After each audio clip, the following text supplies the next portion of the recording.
आज हम जानेंगे कि सबसे ज्यादा पैसा किस क्षेत्र से और कितना कमाया जा सकता है, ठीक है, किस प्रकार कमाया जा सकता है, ठीक है। इन सभी बातों पर आज हम विचार और विमर्श करेंगे, ठीक है। पहला हमारा है, दुनिया में जितने भी कार्य हैं उसको 3 क्षेत्रों में बांटा गया है, ठीक है। प्राथमिक सेक्टर, द्वितीयक सेक्टर, तृतीयक सेक्टर, ठीक है। और इन्हीं 3 क्षेत्रों में जितने भी कार्य हैं वो सब आ जाते हैं, ठीक है। उन सबको कैसे डाला गया है उसके बारे में हम जानेंगे। तो पहला आता है प्राथमिक सेक्टर। प्राथमिक सेक्टर के अंदर खेती बाड़ी को डाला गया, ठीक है। खेती हो गया, ठीक है। कोई भी वो कार्य जो नीचे से शुरू होता हो, एकदम एकदम जो खुदाई के दौरान शुरू किया जाता हो, उसको ही कहा जाता है कि प्राथमिक सेक्टर में। इसमें खेती सबसे नंबर 1 आती है, ठीक है। प्राथमिक सेक्टर के अंदर जो कमाई है वो इससे समझ सकते हैं आप कि अगर मेरे पास 1 बीघा खेत है,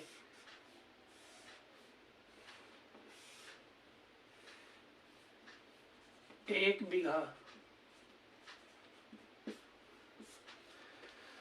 इस 1 बीघा खेत के अंदर मैं फसल उगाऊंगा, कोई भी फसल हो, ठीक है।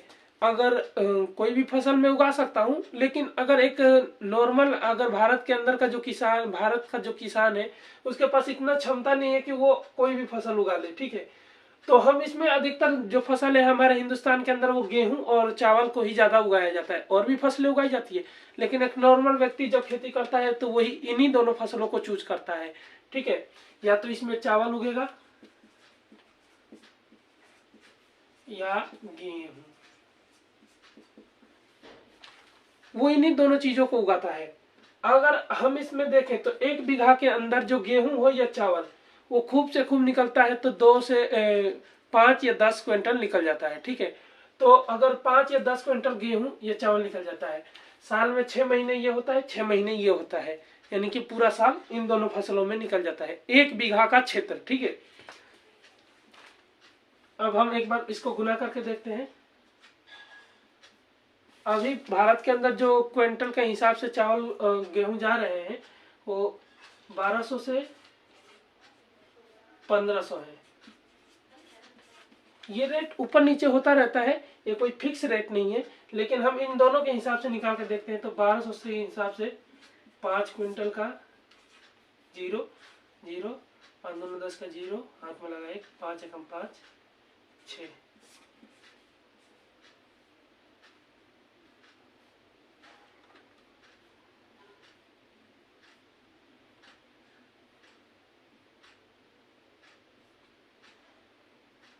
इसमें 5 का गुना करते हैं,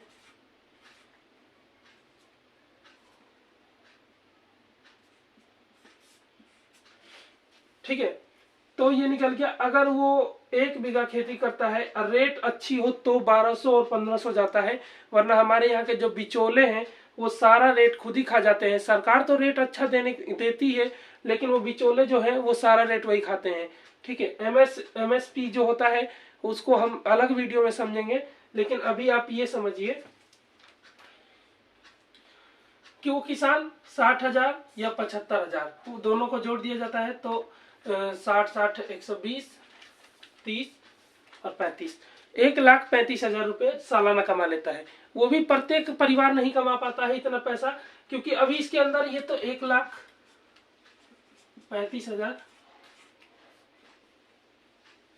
ये तो कुल राशि है, कमाई गई राशि। अभी इसके अंदर से ये तो नेट ग्रोथ नहीं है, ये जीडीपी है, ठीक है, ये ग्रोस रेट है। अब इसके अंदर से हम टूट फूट हटाएंगे कि यानी कि जो इसके अंदर हमने अपना इन्वेस्ट किया है वो कितना इन्वेस्ट हुआ है। तो अगर हम खेती को समय समय पे, जो खेत होता है उसमें पानी भी दिया जाता है तो उसमें खर्चा होता है। अगर नहर नहीं है जिस गांव में तो वो तो पानी देते देते ही पागल हो जाता है, ठीक है, तो उसको और ज्यादा इसके अंदर उर्वरक डाला जाता है, यूरिया, पोटास, खाद, ठीक है। साथ ही साथ जो अच्छे उन्नत किस्म के बीज आएंगे वही इतना ज्यादा फसल देंगे, तो उन बीजों का दाम भी ज्यादा होता है। टोटल जोड़ दिया जाए तो 40,000 रुपए जो है वो इसके अंदर टोटल, अगर 1,35,000 की खेती हुई है तो इसमें 40,000 रुपए उस किसान ने फूंक रखे होंगे, तो इसके अंदर बचता है टोटल 90,000 के आसपास। जोड़ घटा हम नहीं करेंगे, लेकिन आप समझ सकते हैं कि इसको ही 40 समझ लीजिए 40 में से 4 गया तो वही 95,000 के आसपास बचेगा, 95,000 रुपए। यानी कि एक किसान का परिवार साल भर में 95,000 रुपए कमाता है, बस, इससे ज्यादा कुछ नहीं। और मेरे परिवार का जो किसान है, मेरे पिताजी, वो तो साल में 70-75 इतना कमा लेते हैं, इससे ज्यादा कुछ नहीं कमा पाते हैं। यह है हमारा फर्स्ट और प्राथमिक सेक्टर। इसके अंदर खेती की जाती है। 1 बीघा का क्षेत्र था, उसमें आपने इतना कमाया, बस इतना ही कमाया जा सकता है। दूसरा आता है द्वितीयक सेक्टर। इसके अंदर आते हैं उद्योग, विनिर्माण, जिसका एक बार निर्माण हो गया हो उसका दोबारा निर्माण किया जाता है। जैसे कि यहाँ पे गन्ना उगाया गया है खेती में, इसका चीनी बनाया जा रहा है, ठीक है। और चीनी गुड़ बनने के बाद यहाँ पर उसकी मिठाई बना दी जाएगी, ठीक है। तो वो तृतीयक क्षेत्र में चला जाएगा। लेकिन अभी हम द्वितीयक सेक्टर को देखते हैं।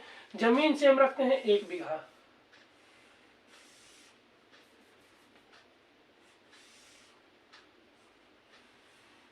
जमीन है हमारे पास 1 बीघा।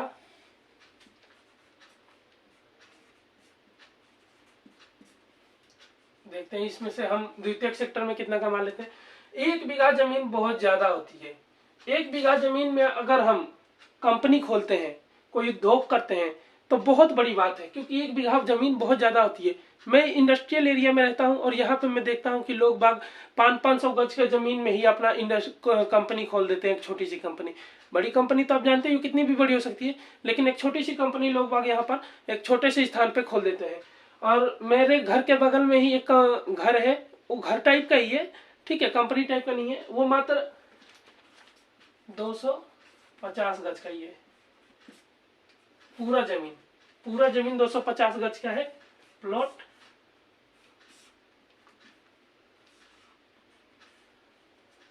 ठीक है, वो इसके अंदर उद्योग का कार्य करते हैं। इसके अंदर वो चाय का कप होता है ना, कागज वाला, उसका निर्माण करते हैं। उनका कहना है, उनसे पूछताछ से पता चला, या फिर उनसे जब मैंने पूछा कि वो कितना कमा लेते हैं, तो उनका कहना है कि इसके अंदर उन्होंने 3 मशीनें बिठा रखी है और वो प्रति महीने का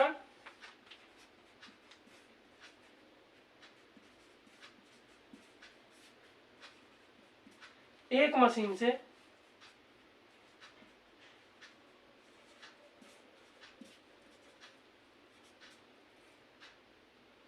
20,000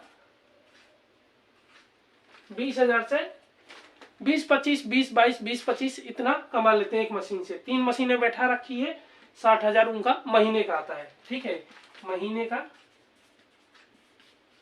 60,000, ठीक है, इतना उनका महीने का कमाई है। इसके अंदर उनका कुछ खर्चा भी है, तो अगर खर्चा को हटा दिया जाए तो उनका खर्चा पड़ जाता है, टोटल मिला जुला के 20,000 का खर्चा पड़ जाता होगा, 40,000 बच गया, महीने का 40,000, ठीक है। टोटल उनका इनकम है महीने का 40,000। साल 12 होते हैं, 12 महीने गुना कर लेते हैं, 4 0 4 12 24 बच्चों 48, 4,80,000।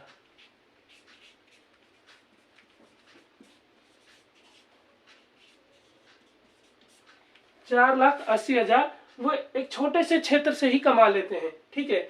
जहां पर हमारा किसान इतने बड़ा क्षेत्र लेके उसके पास होते हुए भी वो महीने का 1 लाख भी नहीं, सालाना 1 लाख नहीं कमा पा रहा है, अपने परिवार की भरण पोषण सही तरीके से नहीं कर पा रहा है, बच्चों को स्कूल नहीं भेज पा रहा है, ठीक है, बीवी का मेकअप का सामान नहीं आ रहा है, तो वो अलग लड़ती है, ठीक है। जो कुछ भी हो, वो अपने पारिवारिक तकलीफों से बाहर नहीं निकल पा रहा। वहीं द्वितीय क्षेत्र में मात्र एक छोटे से क्षेत्र से वो इंसान 4,80,000 या 5 लाख, अगर बिजनेस अच्छा हो, ये तो मैंने आपको एक नॉर्मल बताया है कि ये वो इतना कमाता है, ठीक है। अब अगर वो बिजनेस मैंने 250 गज के ही प्लॉट का बताया है, 1 बीघा तो बहुत ज्यादा होता है, 250 गज के जब 20 टुकड़े होते हैं ना, जुड़ेंगे, तब जाके वो 1 बीघा बनेगा, समझ गए। तो हम जोड़ के देख लेते हैं।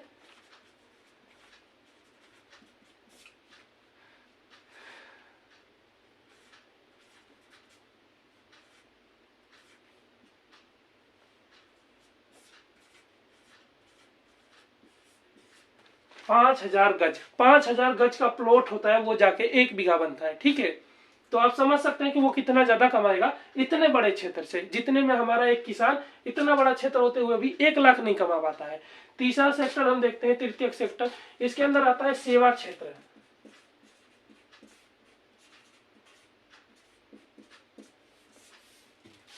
इसके अंदर हम वस्तुओं को नहीं देते हैं, इसके अंदर हम सेवाओं को देते हैं। ठीक है, आप आइए, हमारे वस्तुओं को यूज कीजिए, यूज करके आप जा सकते हैं। आप वस्तु नहीं ले जाएंगे, उसको यूज करने की कीमत देंगे आप हमें।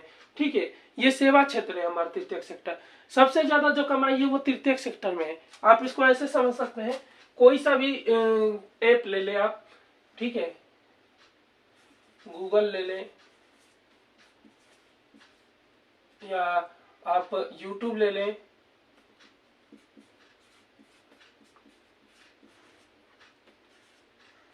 ठीक है, इन ऐप वालों की इतनी ज्यादा कमाई आप देखते होंगे कि गूगल कंपनी भारत विश्व में सबसे ज्यादा कमाई पर थी एक जमाने में।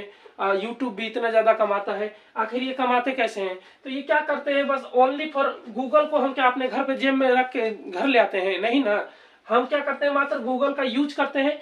यूट्यूब का क्या करते हैं, यूज करते हैं, बदले में वो हमसे MB लेता है, बोले तो नेट लेता है, और उस नेट का वो कैश पैसे में कन्वर्ट कर देता है। ठीक है, जिसकी वजह से उसकी कमाई होती है।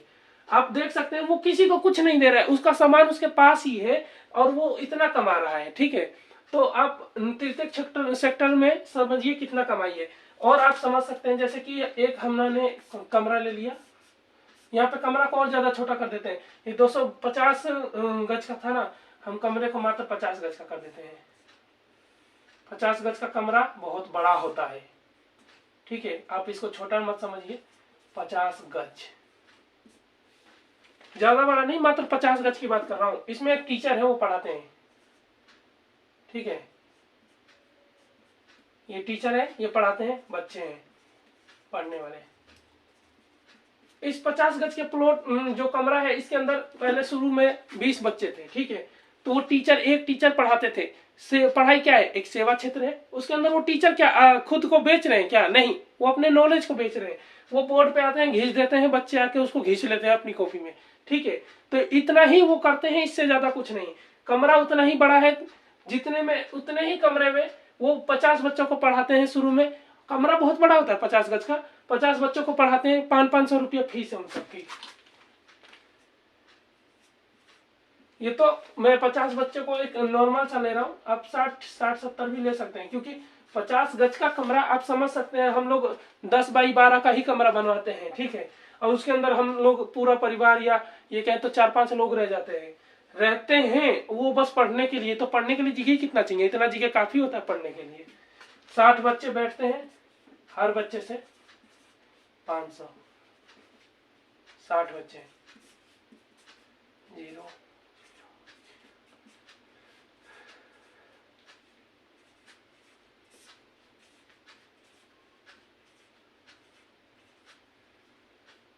कहीं दहाई सैकड़ा हजार, 10,000, 30,000, 30,000 महीने का टीचर उठाते हैं 50 बच्चों को पढ़ा के। 500 में फीस ज्यादा हो सकती है, बच्चे भी ज्यादा हो सकते हैं, पेमेंट भी ज्यादा हो सकता है। ठीक है, स्थान देखिए कम होता जा रहा है और पैसा बढ़ता जा रहा है। आप देख सकते हैं यहाँ पे स्थान सबसे ज्यादा था और पैसा सबसे कम था। यहाँ पे स्थान उससे भी कम हुआ, पैसा उससे ज्यादा हो गया। यहाँ पे स्थान इससे भी कम हुआ और पैसा ज्यादा हो गया। ये तो एक महीने की कमाई है। साल में 12 होते हैं, 12 से गुना कर लेते हैं, मल्टीप्लाई।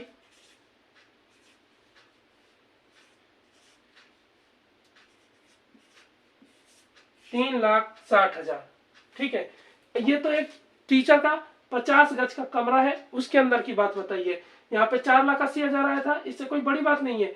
अगर हम टीचर देखें तो इस कमरे को बड़ा कर दें, अगर हम 100 गज का कमरा ले लें तो 50 बच्चों को डबल कर दीजिए, पैसा को भी डबल कर दीजिए। 3 लाख है तो वहीं 6 लाख, 7,20,000 हो जाएगा। आप समझ सकते हैं कि तृतीय सेक्टर कितना ज्यादा पैसा देता है।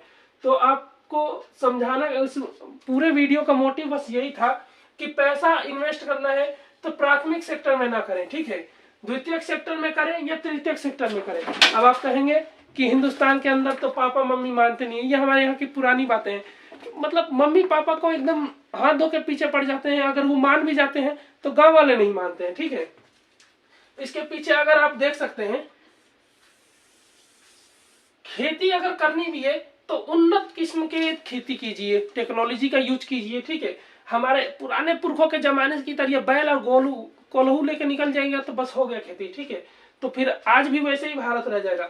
आपको पता है जो नॉर्वे देश है, उस देश में आप तो मैप में देख ही सकते हैं, नॉर्वे बहुत छोटा देश है। भारत से ये लगा लीजिए जितना बड़ा राजस्थान, हमारा राजस्थान तो बहुत बड़ा हो गया उसके लिए, आप इतना लगा लीजिए जितना बिहार है ना उतना बड़ा नॉर्वे देश है, ठीक है। वो नॉर्वे देश खुद साइंस और टेक्नोलॉजी का इतना ज्यादा यूज करता है खेती करने के ऊपर कि उसका प्राथमिक सेक्टर ही इतना ज्यादा कामयाब है कि वो खुद का तो पेट भरता ही है, साथ ही साथ वो यूरोप के 6-7 देशों में अपना अनाज बेचता है। सोचिए एक छोटा सा देश कितना उगाता है कि खुद का भी पेट भरता है और 6-7 देशों को भी बेच देता है। समझ जाइए कि वो खेती करने की उनकी टेक्नोलॉजी कितनी जबरदस्त है। आप इजराइल को देखिए, वहां के लोग दीवारों के ऊपर खेती कर देते हैं, ठीक है। उनकी तकनीक इतनी बेहतरीन है, उनकी तकनीक इतनी जबरदस्त है। ऑस्ट्रेलिया को देखिए, उसका प्राथमिक सेक्टर ही, दूध का सेक्टर ही इतना जबरदस्त है कि आप पूछिए मत, ठीक है। मतलब उनका प्राथमिक सेक्टर में उन्होंने, उनकी उन्नति इसलिए हुई क्योंकि उन्होंने साइंस और टेक्नोलॉजी का इसमें ज्यादा कॉन्ट्रीब्यूशन किया, ठीक है। वही द्वितीयक सेक्टर को देखते हैं तो इसमें साइंस और टेक्नोलॉजी लगना ही है, और तृतीयक सेक्टर में तो एक्सेस लगेगा, ठीक है। तो आप समझ सकते हैं कि हमें किस क्षेत्र में कार्य करना चाहिए और किस क्षेत्र में हमें जाना चाहिए।